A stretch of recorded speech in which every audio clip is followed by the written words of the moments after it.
वहीं आ जाइए जहाँ कथा का प्रसंग चल रहा था। इधर रुक्मिणी जब थोड़ी सयानी हुई तो रुक्मिणी की माँ को चिंता बढ़ी। दासी को बुलाया, दासी से कहा दासी चली जाओ, जाकर के कह देना हमारे महाराज से कि तुम्हें तुम्हारी रानी याद कर रही है। दासी जिस समय गई है महाराज को सारा हाल बताया है। भीष्मक जिस समय महलों में प्रवेश करते हैं, महलों में जैसे ही प्रवेश हुआ है पूछ लिया है कैसे बुलाना हुआ है और इतनी जल्दी से बुलाने का क्या कारण रहा। तो रानी ने उदासी भरा चेहरा लेकर के भीष्मक से कहा है देखिए महाराज, घर में बेटी शादी के योग्य है और कोई बढ़िया सा घर देखिए क्योंकि बेटी की शादी करनी है। तो भीष्मक ने जवाब दिया है भद्रे, ये तो मैं सोच ही रहा था कि बेटी की सगाई करनी है और आज ही जा रहा हूं रुक्मिणी के विवाह के बारे में अपना विचार विमर्श अभी करूंगा। दरबार में पहुंचे हैं, आवाज लगाई है दरबार के लोगों, हमें कोई ऐसा वर बताइए जो हमारी रुक्मिणी के लायक हो, जिसका चरित्र एकदम दूध की तरह सफेद हो। एक खड़ा हो गया, जवाब दिया महाराज क्या लड़का हम बता सकते हैं? बोले बिल्कुल। कौन है? बोले महाराज मगध के राजा जरासंध के लिए कर दी जाए तो कैसी रहेगी? भीष्मक ने जवाब दिया है दुष्ट, कहने से पहले तुझे मौत क्यों नहीं आ गई? तेरे मुंह में कीड़े क्यों नहीं पड़ गए? सुबह से लेकर संध्या तक जो शराब पीता है, मद के नशे में चूर रहता है, ऐसे दुष्ट के साथ में अपनी बेटी का विवाह कदाप नहीं कर सकता।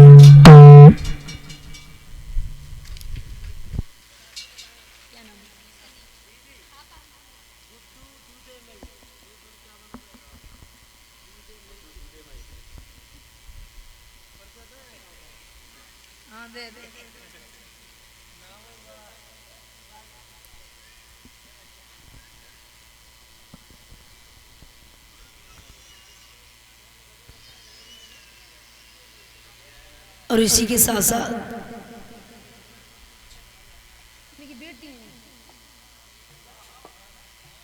इन नोटों का हार बना करके जो सम्मान कर रहे हैं, ये हमारी बहन की तरफ से जो सम्मान हुआ है, भगवान को नया सद्बुद्धि प्रदान करें। धर्म के लिए वहीं हाथ उज्जवल बने रहें, धर्म पे चल करके अपने नाम को रोशन करें। बोली वृंदावन में हरि लाल की।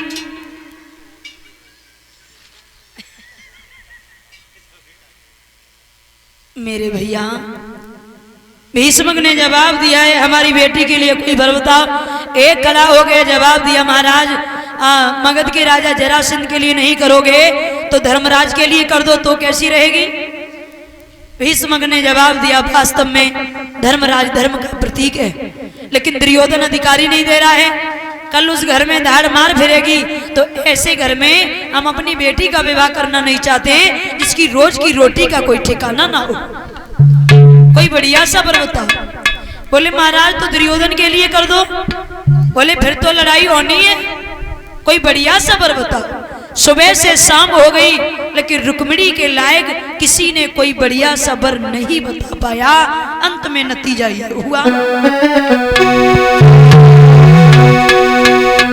दरबार के बारी बारी से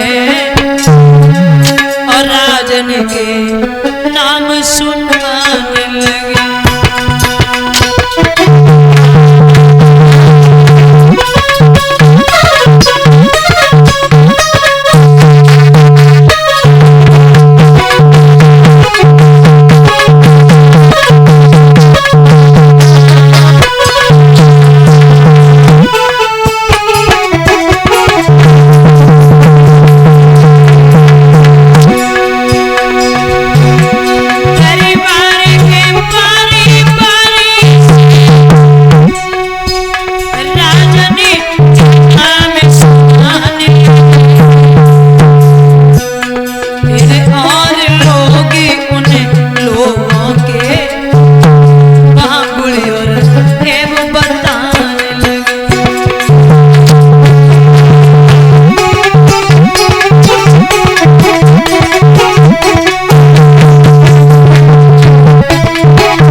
कलश वाली जो भी बहनाएं हैं वो खड़ी हो जाएं।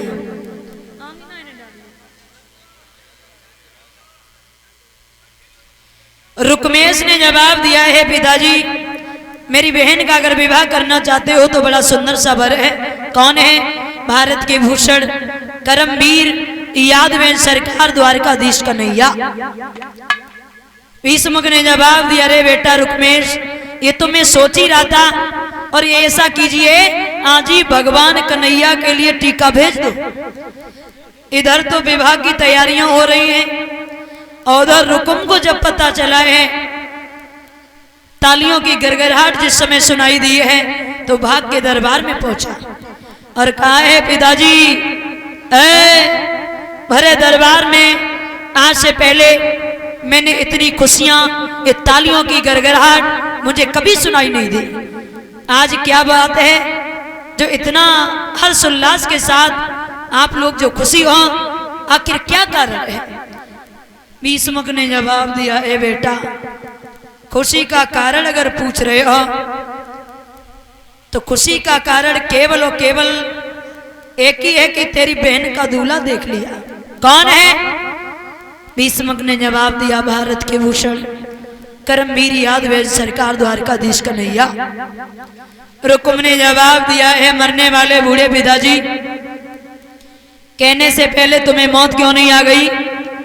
जो बन बन में गैयों को चराता है, दधी माखन को चुरा चुरा के खाता है, ऐसे नीच के साथ में हम अपनी बहन का विवाह कदाम नहीं कर सकते। भीष्मक ने जवाब दिया है, अरे बेटा रुकुम, और द्वारकाधीश कन्हैया है, उसके साथ मेरी बेटी का अगर विवाह हो गया तो मेरा जीवन तो धन्य हो जाएगा। रुकुम ने जवाब दिया है, पिताजी क्या होता है पुत्र और पिता का रिश्ता सारे भंग हो जाएंगे, इस बीच दरबार में खून के नदियां बह जाएंगे, बम्बे बह जाएंगे। हेलो, कलश वाली जितने भी बहनें हैं वो कृपया मंच के सामने आ जाएं, और भाई शास्त्री लोगों को करो, किधर है ऊपर से?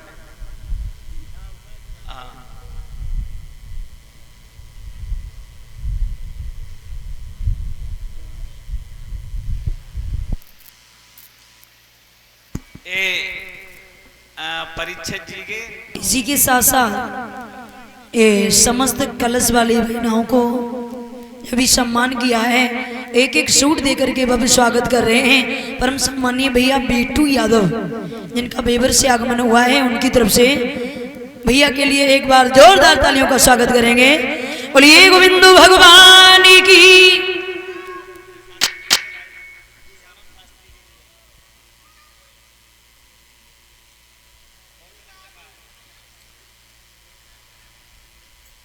और इसी के साथ साथ ये परम सम्मानीय भैया बीटू यादव, जिनका बेवर से आगमन हुआ है, ये वस्त्र देकर के और ये सप्रेम भेंट देकर के मुझे सम्मान कर रहे हैं। आशा करते हैं धर्म के लिए आए हाथ उज्जवल बने रहें, धर्म पे चल करके अपने नाम को रोशन करें, ऐसी गोविंद से मेरी विनती और आकांक्षा है। बोलिए कन्हैया लाल की।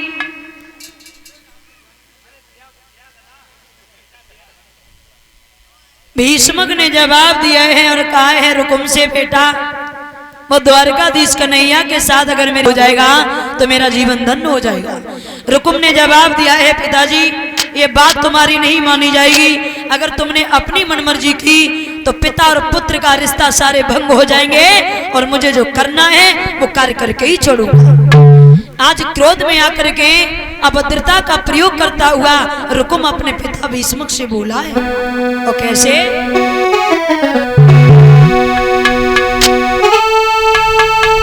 कि मेरे सामने यो बाबुली, और ये चाले नहीं चल पाएंगी, अगर ये शादी पक्की होगी तो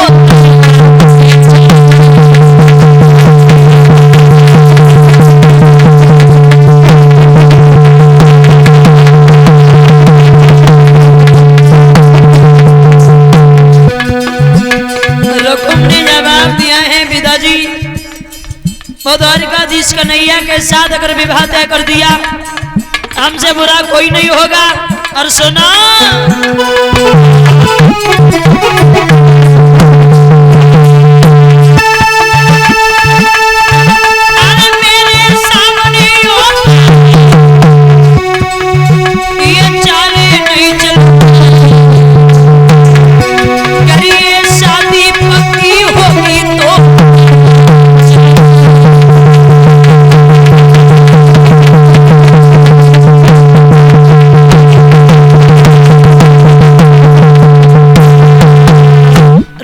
जवाब दिया है पिताजी, मेरे सामने ओ बाबुल ये चालें नहीं चल पाएंगी, अगर ये शादी पक्की होगी तो तलवारें।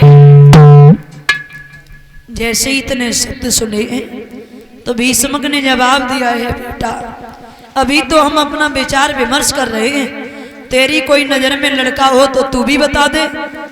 बड़ा सुंदर है लड़का, कौन है?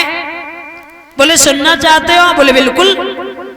जवाब दिया, चंदेली का नाम तो सुना होगा। बोले हाँ, चंदेली में कौन है? तो आज रुकुम अपने पिता भीष्मक को समझाता हुआ बोला है और कहा है, पिताजी हम अपनी बहन का विवाह चंदेली के रहने वाले सगे साले शिषपाल के साथ करेंगे।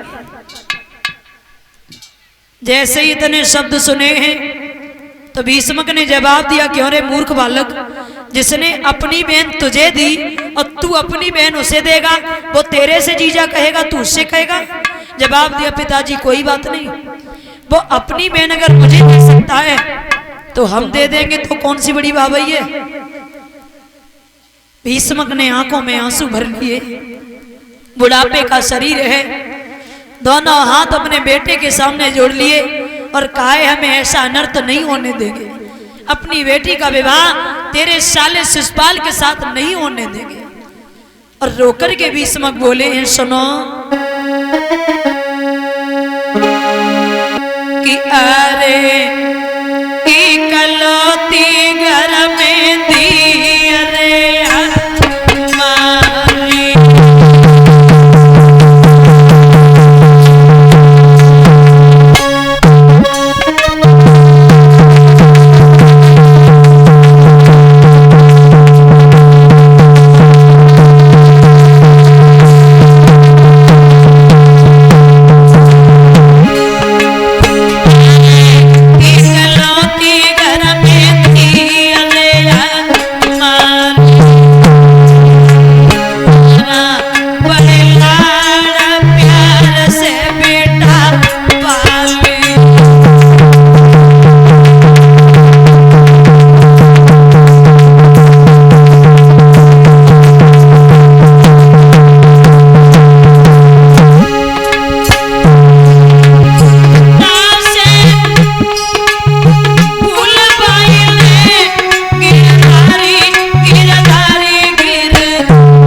करके जवाब दिया और कहा है, बेटा रुकुम, इकलौती मेरी बेटी है, इकलौती तेरी बहन है और द्वारकाधीश कन्हैया के साथ विवाह हो जाने दो।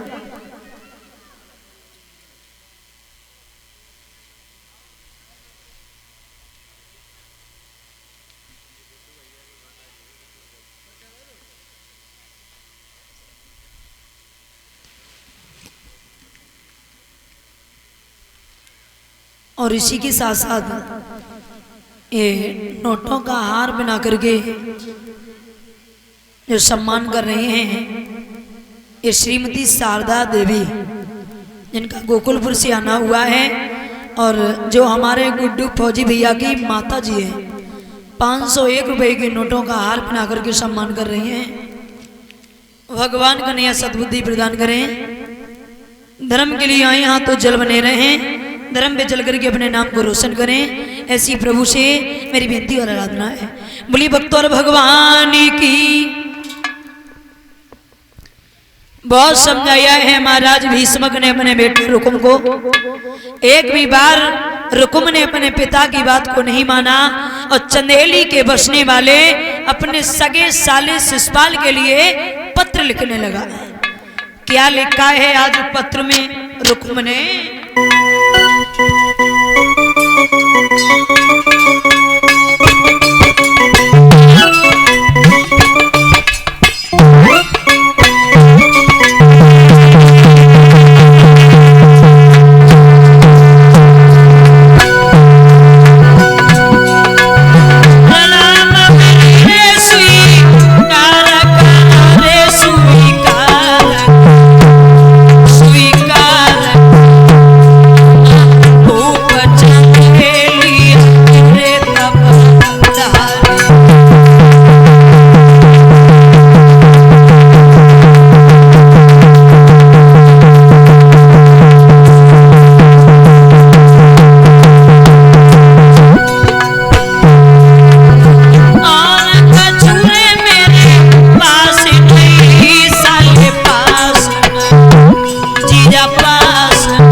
साले साहब होशियारी से सेना लेके आना, हो सकता है वो द्वारकाधीश कन्हैया का आने का भी चांस है।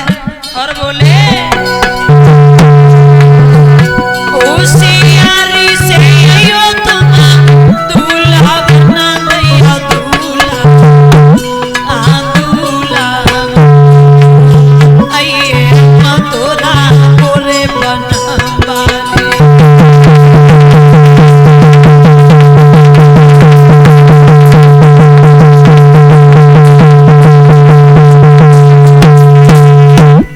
लिखा और लिख करके नाई और ब्राह्मण के हाथों में दे दिया।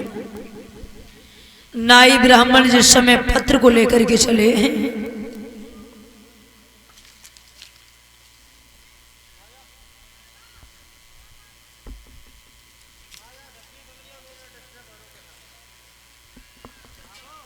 और चंदेली में जिस समय पहुंचे हैं जाकर के ये पत्र शिशुपाल के हाथों में दिया है। शिशुपाल ने पत्र पढ़ा तो नाई और ब्राह्मण का बहुत सम्मान किया, 56 प्रकार के भोजन खिलाए। मन में विचार किया है परमात्मा हमारे जैसे रिश्तेदार सबको के होवे, रुक्मिणी का विवाह हमारे साथ में तय कर रहे हैं। फिर मन में विचार किया कि अगर रुक्मिणी के साथ विवाह हो गया तो सबसे ज्यादा अगर अफवाह उड़ाएंगे तो केवल और केवल नाई ब्राह्मण उड़ाएंगे। तलवार उठाई, भोजन कराने के बाद नाई और ब्राह्मण को वही खत्म किया और जाकर के भाभी के पास पहुंच गए। कुंदनपुर में कहा जाएगी? बोले रुक्मिणी का नाम सुना है ना। बोले पागल तो नहीं हो गए, रुक्मिणी के साथ तुम्हारा कदाप विवाह नहीं होगा। शिशुपाल ने जवाब दिया ज्यादा भाषण देने की जरूरत नहीं है, जितना कहा है उतना काम कीजिए, हमें बहुत जल्दी दूल्हा बना। तो भाभी ने जवाब दिया है कोई बात नहीं शिशुपाल, समझाने से अगर कोई बात तुम्हारे समझ में नहीं आ रही है तो आओ हम तुम्हें दूल्हा बनाए देते हैं। भाभी ने जिस समय शिशुपाल को दूल्हा बनाया है और जैसे ही सर पे मुकुट रखा है तो क्या देखा है, सामने से असगुन होने लगे। कैसे कैसे असगुन हुए हैं भैया?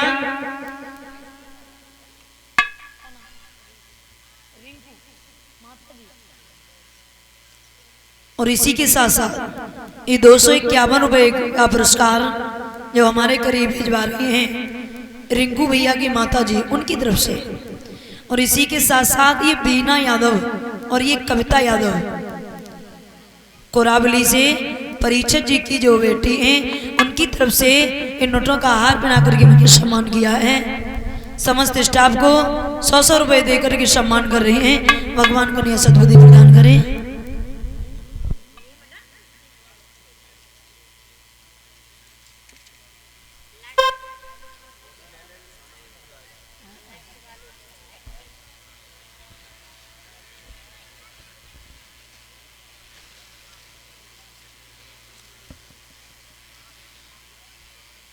भाभी ने जिस समय शिशुपाल को दूल्हा बनाया है और जैसे ही सर पे मुकुट रखा है तो कैसे गुण हुए हैं भैया।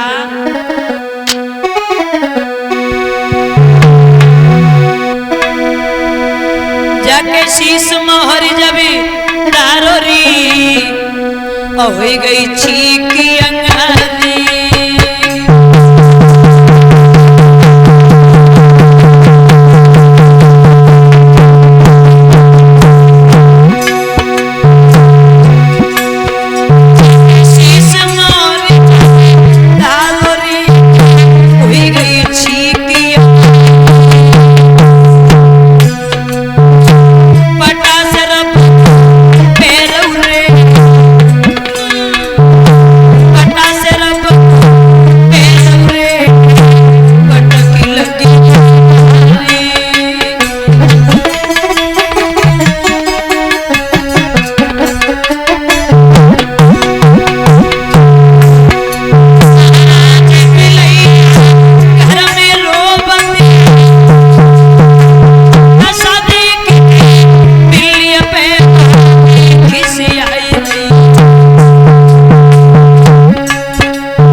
सर पे मुकुट रखा है, सामने से छींक हो गई है, पट्टे पर पैर रखा, शिशुपाल का पैर फिसला, जमीन पर गिर गए।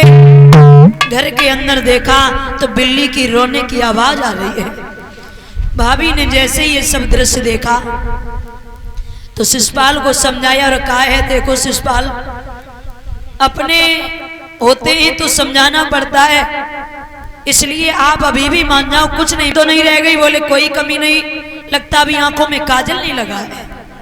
बोले फिर हमारे चेहरे की तरफ क्या देख रही हो, बहुत जल्दी काजल लेके आओ क्योंकि हमें कुंदनपुर में जाना है।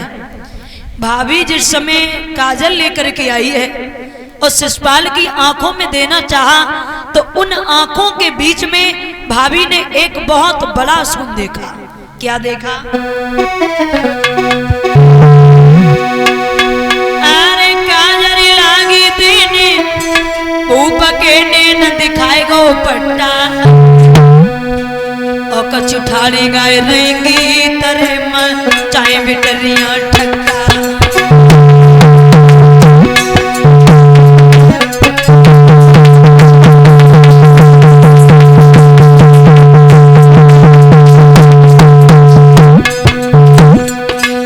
भाभी ने जवाब दिया है, शिशुपाल अभी भी मान जाओ, कुछ नहीं बिगड़ा, तुम धर दो मोरे जरूर नहीं घटता। दूल्हा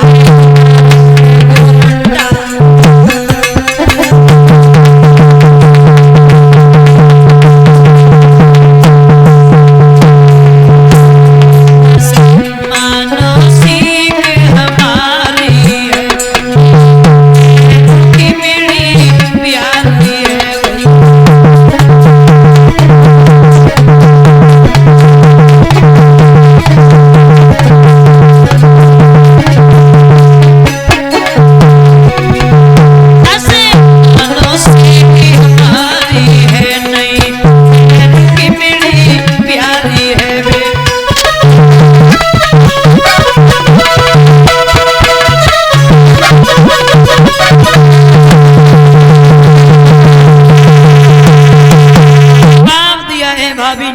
शिशुपाल अभी भी मान जाओ, कुछ नहीं बिगड़ा, आप शादी करने के लिए मत जाओ।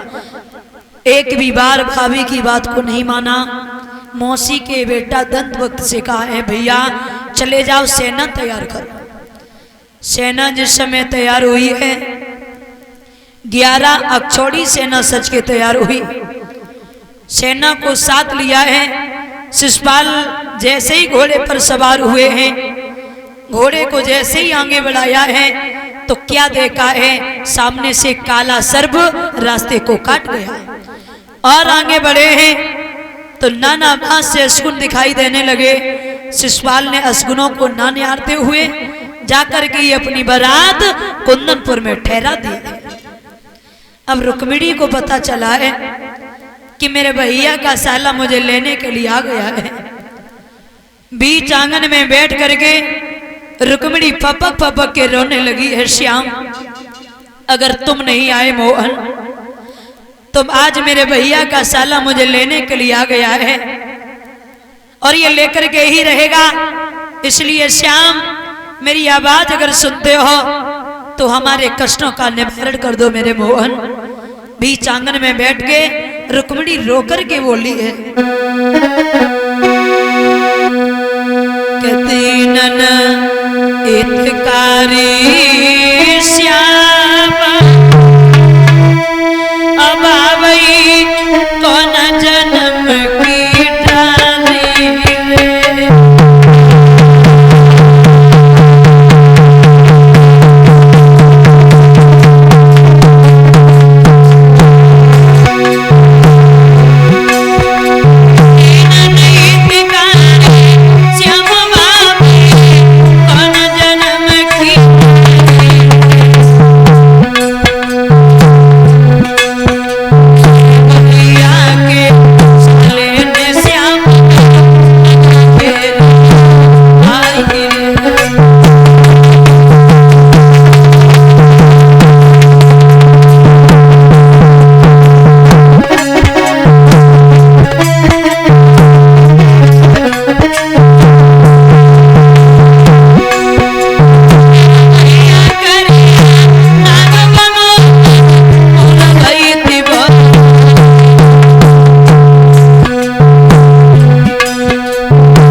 आवाज लगा दी है माताम भिक्षाम देही।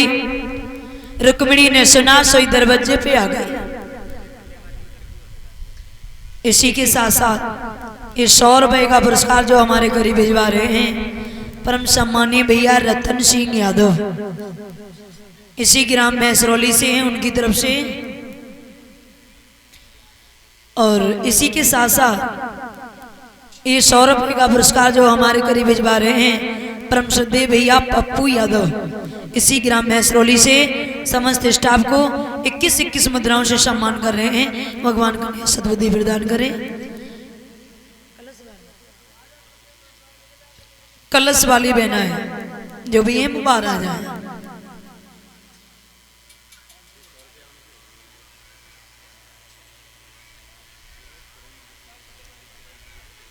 आवाज इस समय लगाई है।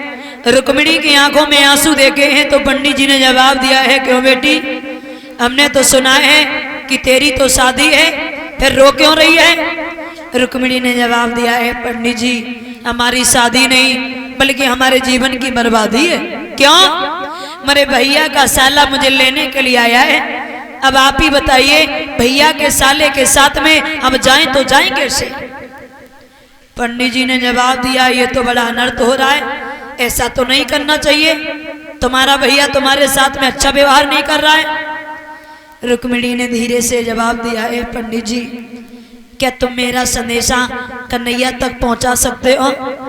पंडित जी ने जवाब दिया, है माफ करना बेटा, बुढ़ापे का शरीर है, इंद्रियां शिथिल पड़ चुकी हैं, द्वारका बड़ी दूर है, जाने में मजबूर हूं, मैं नहीं जा पाऊंगा। रुक्मिणी ने जवाब दिया, है पंडित जी, अगर तुम नहीं गए आज तो तुम्हारे सामने ही मैं अपनी आत्महत्या कर लूंगा। पंडित जी भौचक्के से पड़ गए, देखने लगे, जवाब दिया, वाह जी वाह, अच्छी भिक्षा मांगने आए, अगर ये लड़की मर गई तो खामे खाम मुझे हत्या लग जाएगी। सही पंडित जी ने समझाया और कहा है, देखो बिटिया, खैर द्वारका तो दूर है और तुम जिद कर रही हो, तो ऐसा करो, आप पत्र लिखिए और जहां तक होगा वहां तक पत्र तो पहुंचा ही देंगे, और अगर हम लौट करके ना आए तो समझ लेना कि मेरे भेजे हुए पंडित रास्ता में ही गुजर गए। रुक्मिणी ने जवाब दिया, है देखो पंडित जी, शुभ कार्यों में आप ऐसे मत बोलिए, आशा नहीं पूरी विश्वास है कि मेरा पत्र आप श्याम सुंदर तक अवश्य पहुंचा दोगे।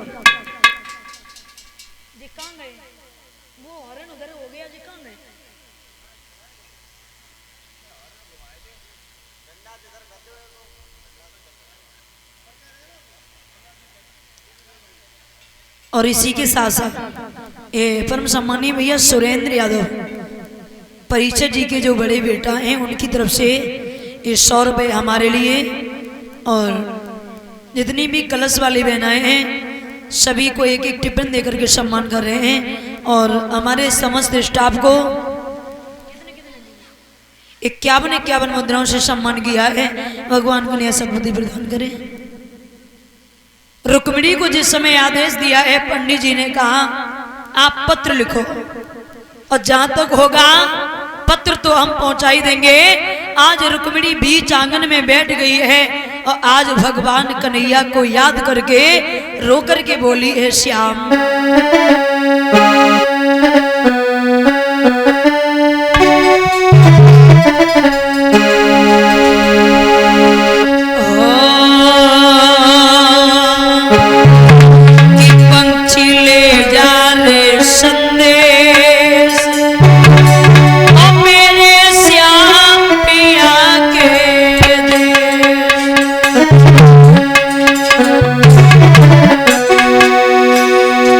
पंछी ले जा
देश, मेरे श्याम पिया के देश।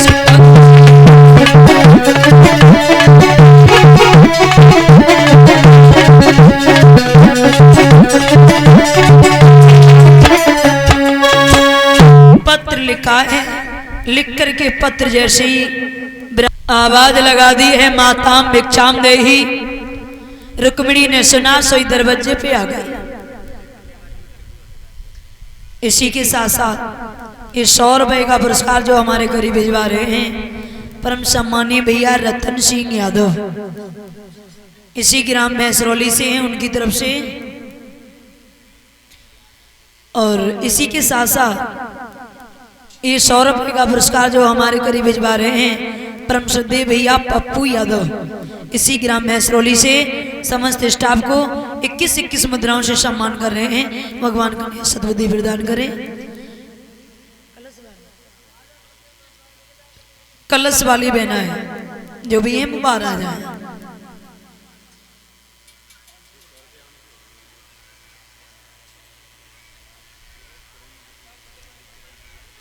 आवाज इस समय लगाई है, रुक्मिणी की आंखों में आंसू देखे हैं तो पंडित जी ने जवाब दिया है, क्यों बेटी, हमने तो सुना है कि तेरी तो शादी है, फिर रो क्यों रही है।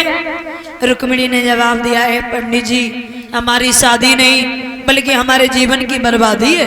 क्यों, मेरे भैया का साला मुझे लेने के लिए आया है। अब आप ही बताइए, भैया के साले के साथ में हम जाएं तो जाएं कैसे। पंडित जी ने जवाब दिया, ये तो बड़ा अनर्थ हो रहा है, ऐसा तो नहीं करना चाहिए, तुम्हारा भैया तुम्हारे साथ में अच्छा व्यवहार नहीं कर रहा है। रुक्मिणी ने धीरे से जवाब दिया है, पंडित जी क्या तुम मेरा संदेशा कन्हैया तक पहुंचा सकते हो। पंडित जी ने जवाब दिया है, माफ करना बेटा, बुढ़ापे का शरीर है, इंद्रियां शिथिल पड़ चुकी हैं, द्वारका बड़ी दूर है, जाने में मजबूर हूं, मैं नहीं जा पाऊंगा। रुक्मिणी ने जवाब दिया है, पंडित जी अगर तुम नहीं गए आज तो तुम्हारे सामने ही मैं अपनी आत्महत्या कर लूंगा। पंडित जी भौचक्के से पड़ गए, देखने लगे, जवाब दिया, वाह जी वाह, अच्छी भिक्षा मांगने आए, अगर ये लड़की मर गई तो खामे खाम मुझे हत्या लग जाएगी। सही पंडित जी ने समझाया और कहा है, देखो बिटिया, खैर द्वारका तो दूर है और तुम जिद कर रही हो तो ऐसा करो, आप पत्र लिखिए और जहां तक होगा वहां तक पत्र तो पहुंचा ही देंगे, और अगर हम लौट करके ना आए तो समझ लेना कि मेरे भेजे हुए पंडित रास्ता में ही गुजर गए। रुक्मिणी ने जवाब दिया है, देखो पंडित जी, शुभ कार्यों में आप ऐसे मत बोलिए, आशा नहीं पूरी विश्वास है कि मेरा पत्र आप श्याम सुंदर तक अवश्य पहुंचा दोगे।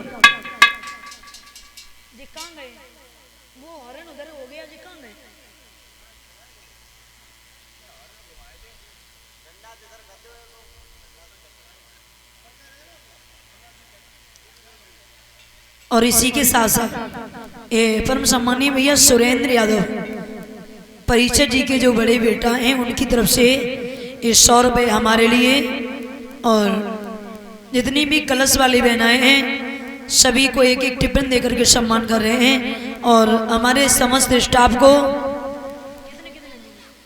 51 मुद्राओं से सम्मान किया है। भगवान को सद्बुद्धि प्रदान करें।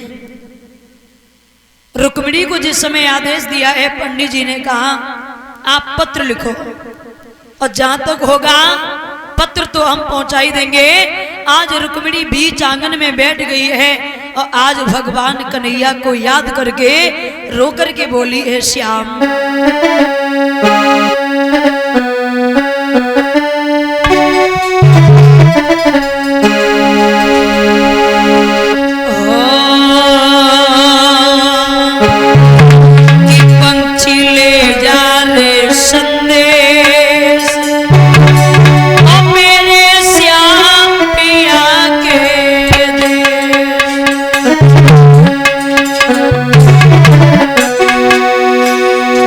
पंछी ले जा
लिख करके पत्र जैसे ही इसी ग्राम महसरौली से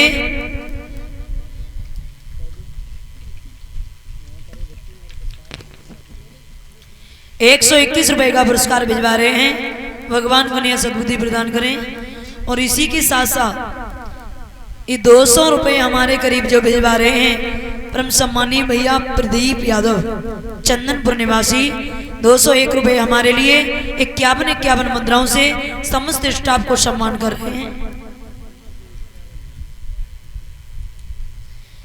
और इसी के साथ साथ ये मुकुट पहना करके और ये नोटों का हार पहना करके जो सम्मान कर रहे हैं परम श्रद्धेय भैया बीके यादव जो महाराज परिचय जी के देवते हैं, उनकी तरफ से एक मुकुट पहना करके नोटों का हार पहना करके सम्मान कर रहे हैं। समस्त स्टाफ को 21 मुद्राओं से सम्मान किया है। भगवान को नया सद्बुद्धि प्रदान करें।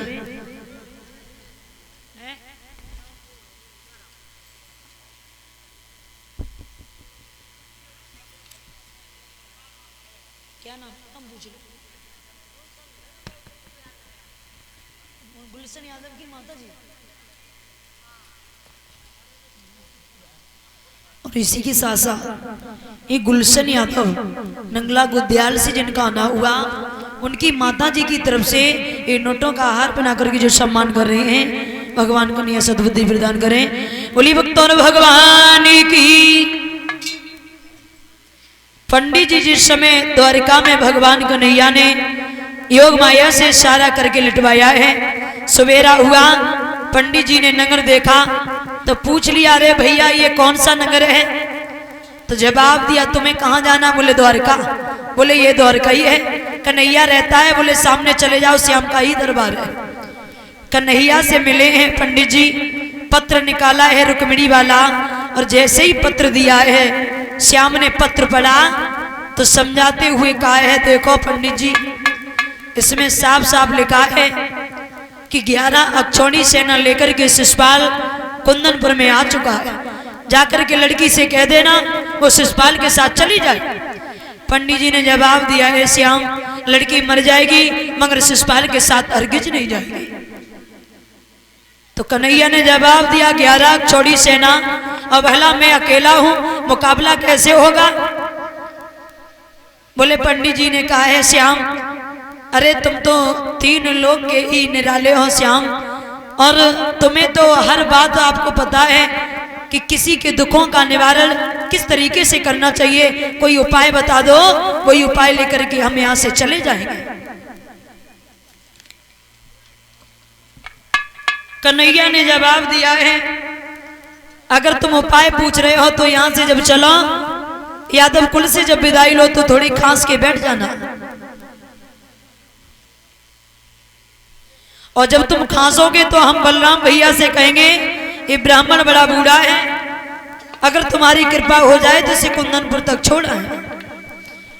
पंडित जी ने जवाब दिया, कोई बात नहीं। इसी के साथ साथ इन नोटों का हार पहना करके जो हमें सम्मान किया है परम सम्मानीय भैया प्रशांत यादव परिचय जी के जो देवते हैं, उनकी तरफ से भगवान का नया सद्बुद्धि प्रदान करें। यादव कुल से जब पंडित जी ने अपनी विदाई ली है, 2 कदम आगे बढ़े हैं, सही खांस के बैठ गए।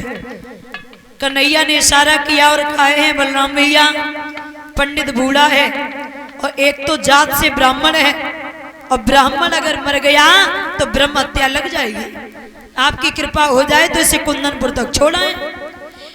बलराम ने जवाब दिया है, श्याम तेरी हरकत है हमें पता है कि तू जहां जाता है वहां से नए नए उलाने मेरे पास आ जाते, जा रहा है तो चले जा, लेकिन कहीं रुकना नहीं, इनको छोड़ने के बाद शीघ्र ही बहुत जल्दी यहाँ लौट के आ जाना। कन्हैया ने जवाब दिया, ले बलराम भैया मैं क्यों रुकूंगा, पंडित जी को छोड़ के मैं कहीं खड़ा भी नहीं होगा, और अपने रथ को वापस लेकर के अभी द्वारका आऊंगा। बूढ़े से पंडित जी को भगवान श्याम सुंदर ने आज रथ पे बैठा और लेकर के ये रथ भगवान श्याम सुंदर ने कुंदनपुर में उतार दिया। मंदिर के सामने खड़ा कर लिया। पंडित जी से कहा चले जाओ, रुक्मिणी से कह देना पूजा के बहाने चली आए और यहाँ से लेकर के मैं चले जाऊंगी। पंडित जी गए हैं, रुक्मिणी को सारा हाल बताया है। रुक्मिणी से कहा है वो भगवान कन्हैया आ चुके हैं, पूजा के बहाने तुम चली जाओ, मंदिर के समीप भगवान कन्हैया का रथ खड़ा होगा। रुक्मिणी ने जवाब दिया पंडित जी ठीक है अब तुम जाओ। पंडित जी ने जवाब दिया हाँ तेरा काम हो गया, ना कोई पानी की ना कुछ खाना की पूछने की कोई आवश्यकता नहीं, अब जाओ। रुक्मिणी ने जवाब दिया पंडित जी अगर मैंने आपको भोजन खिलाया तो बहुत देर हो जाएगी और कन्हैया की वो सवारी उस मंदिर से चली जाएगी, इसलिए मेरा भोजन उधार है। जब मैं ससुराल में पहुंच जाऊंगी तब मैं आपको भोजन कराऊंगी। पंडित जी ने जवाब दिया कोई बात नहीं। पंडित जी चले गए। रुक्मिणी ने पूजा का थाल तैयार किया है। रुकुम ने देखा तो लड़कियों को इकट्ठा कर दिया और कहा है रुक्मिणी के साथ जाओ। लड़कियां जिस समय चली हैं मंदिर में पहुंची हैं, भगवान कन्हैया ने पीछे से रथ घुमा करके मंदिर के सामने खड़ा कर दिया। रुक्मिणी ने जैसे ही देखा सोई आगे बढ़ी और रुक्मिणी और भगवान कन्हैया में वार्तालाप होने लगा। रुक्मिणी ने जवाब दिया आपका नाम क्या है? कन्हैया ने जवाब दिया मेरा नाम श्याम है। कहाँ रहते हो? हर जगह। लड़कियां हंसने लगी, जवाब दिया देख लिया।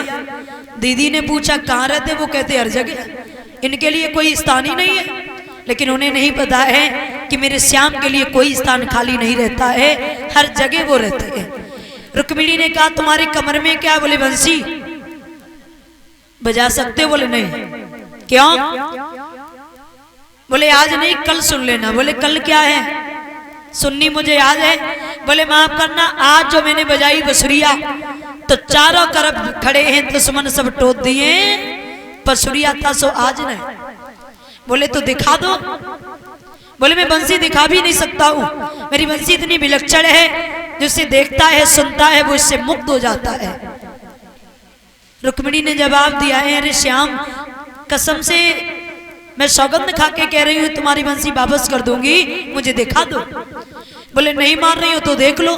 कन्हैया ने जैसे ही बंसी आगे बढ़ाई है और इधर भगवान कन्हैया ने बंसी तो उठा करके कमर में रखी और आज रुक्मिणी को रथ पे बैठा करके भगवान कन्हैया चल दिए। लड़कियां वहां से भागी हैं, जाकर के रुकुम से कहा है अरे भैया कोई काला कलूटा आया, मैं रुक्मिणी को रथ पे बैठा करके चला गया। रुकुम ने आदेश कर दिया कोई नहीं होगा, वो द्वारकाधीश कन्हैया के सिवा 11 अक्षौणी सेना तैयार की, चारों तरफ से आज भगवान कन्हैया को रुकुम ने घेर लिया है। आवाज लगाने लगे दधिमाखन को चराने वाले, वन वन में गैयों को चराने वाले, औरत चुराने का धंधा कब से शुरू कर दिया है। आज मेरा और तेरा मुकाबला होगा, अगर तू हमसे जीत जाए तो बहन रुक्मिणी को ले जाना। और आज अभद्रता का प्रयोग करता हुआ रुकुम बोला है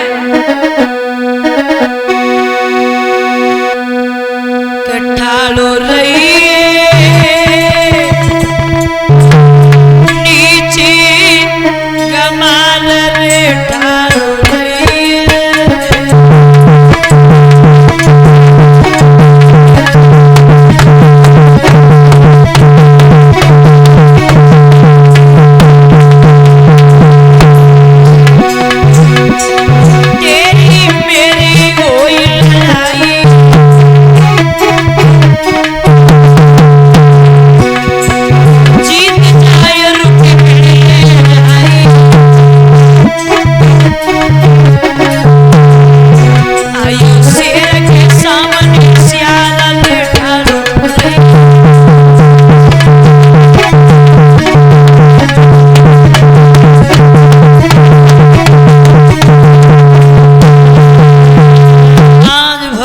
कन्हैया ने 11 अक्षौणी सेना पल भर में समाप्त की है।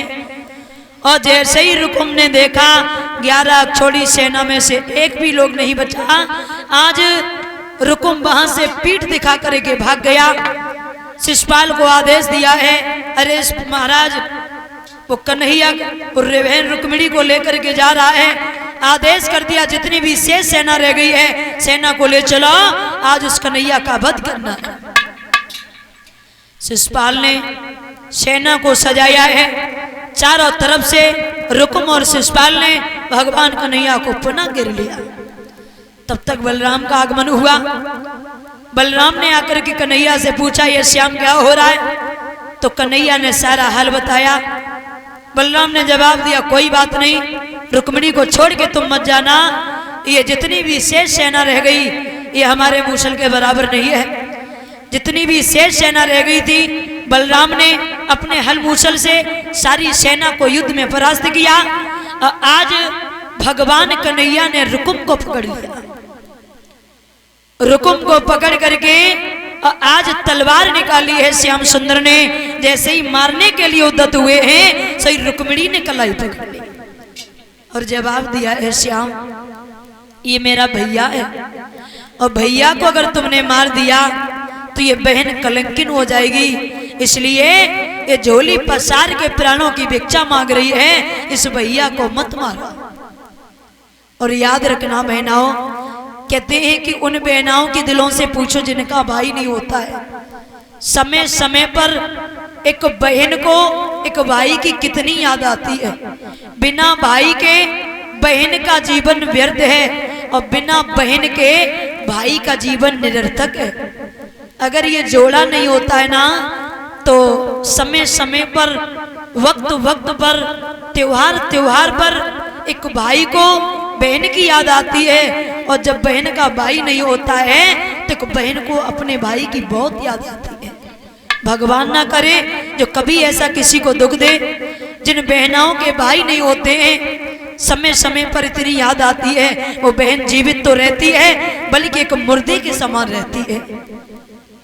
रुक्मिणी रोकर के बोली है श्याम भैया को छोड़ दो, और रोकर के बोली है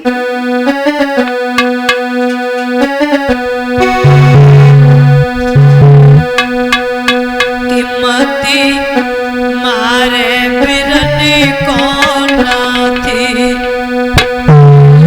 अब कति सुधी भैया किया वेगी।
भाई नहीं होते हैं, जब भी भैया ध्वज का टाइम आता है और भैया की याद करके जब पटे पर खड़े होकर के बहन रोती है उस समय उसके कलेजे से पूछो क्या गुजरती है।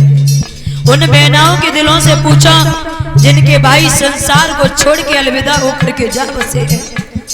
बिना भाई के जीवन नहीं होता है, याद रखना।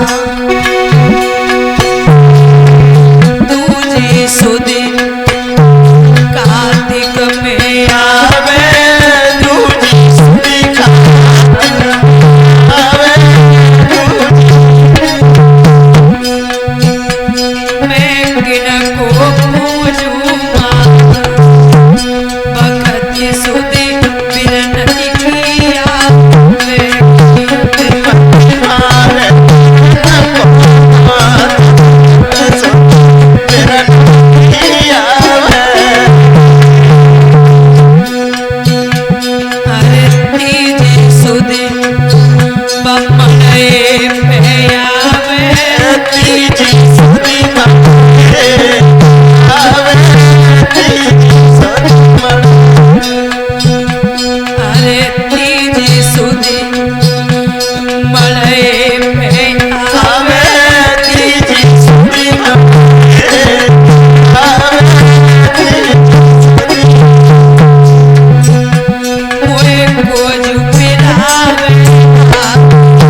भैया जिन बहनाओं के भाई नहीं होते ना, और दुख तो उस समय होता है जब बहन की विदाई होती है ना, जब डोली में बैठाने वाला कोई नहीं होता है, तो बहन अपने भाई को याद करके बहुत रोती है।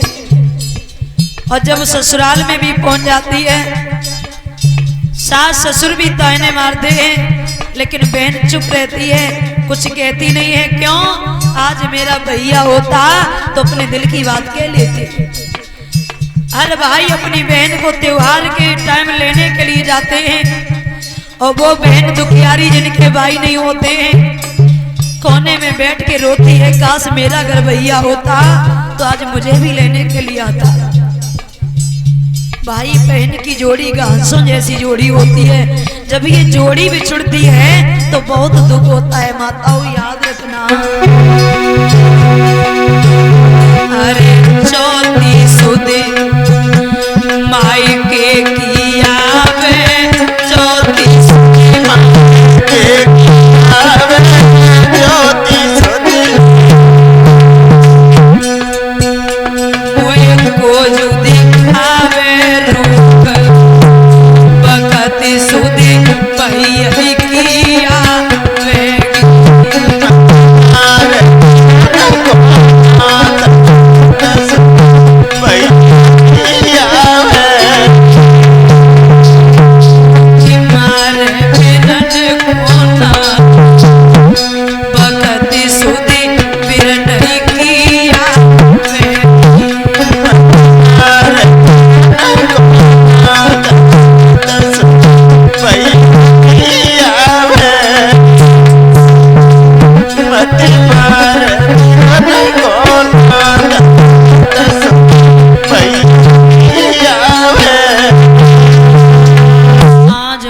रुक्मिणी ने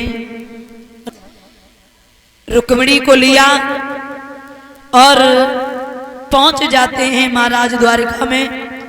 राजा भीष्मक को बुलवाया, उनकी पत्नी को बुलवाया, वेद मंत्रों से ये विवाह होने लगा।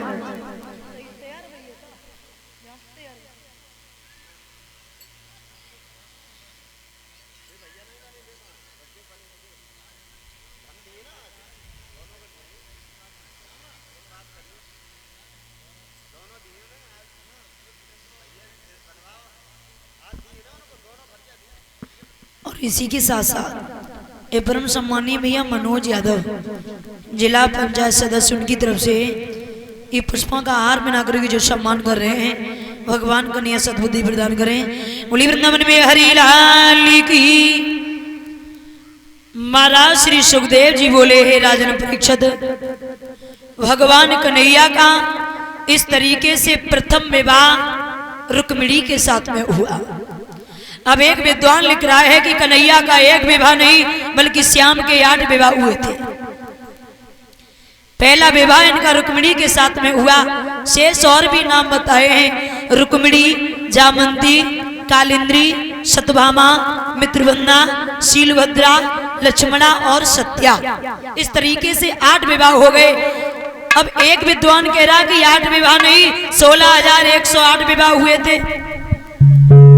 एक भौमासुर नाम का राक्षस था, संकल्प किया था कि जब तक हम 20,000 कन्याओं को इकट्ठा नहीं कर लेंगे तब तक हम विवाह नहीं करेंगे। 16,100 को इकट्ठा किया। 16,100 ने भगवान की प्रार्थना की, भगवान ने जाकर के 16,100 के साथ में विवाह किए। अब श्याम सुंदर के विवाह हो गए 16,108। एक कवि कहता है कि महाराज कन्हैया का एक विवाह और भी हुआ था राधा के साथ में। माफ करना, ये भागवत का प्रमाण नहीं है।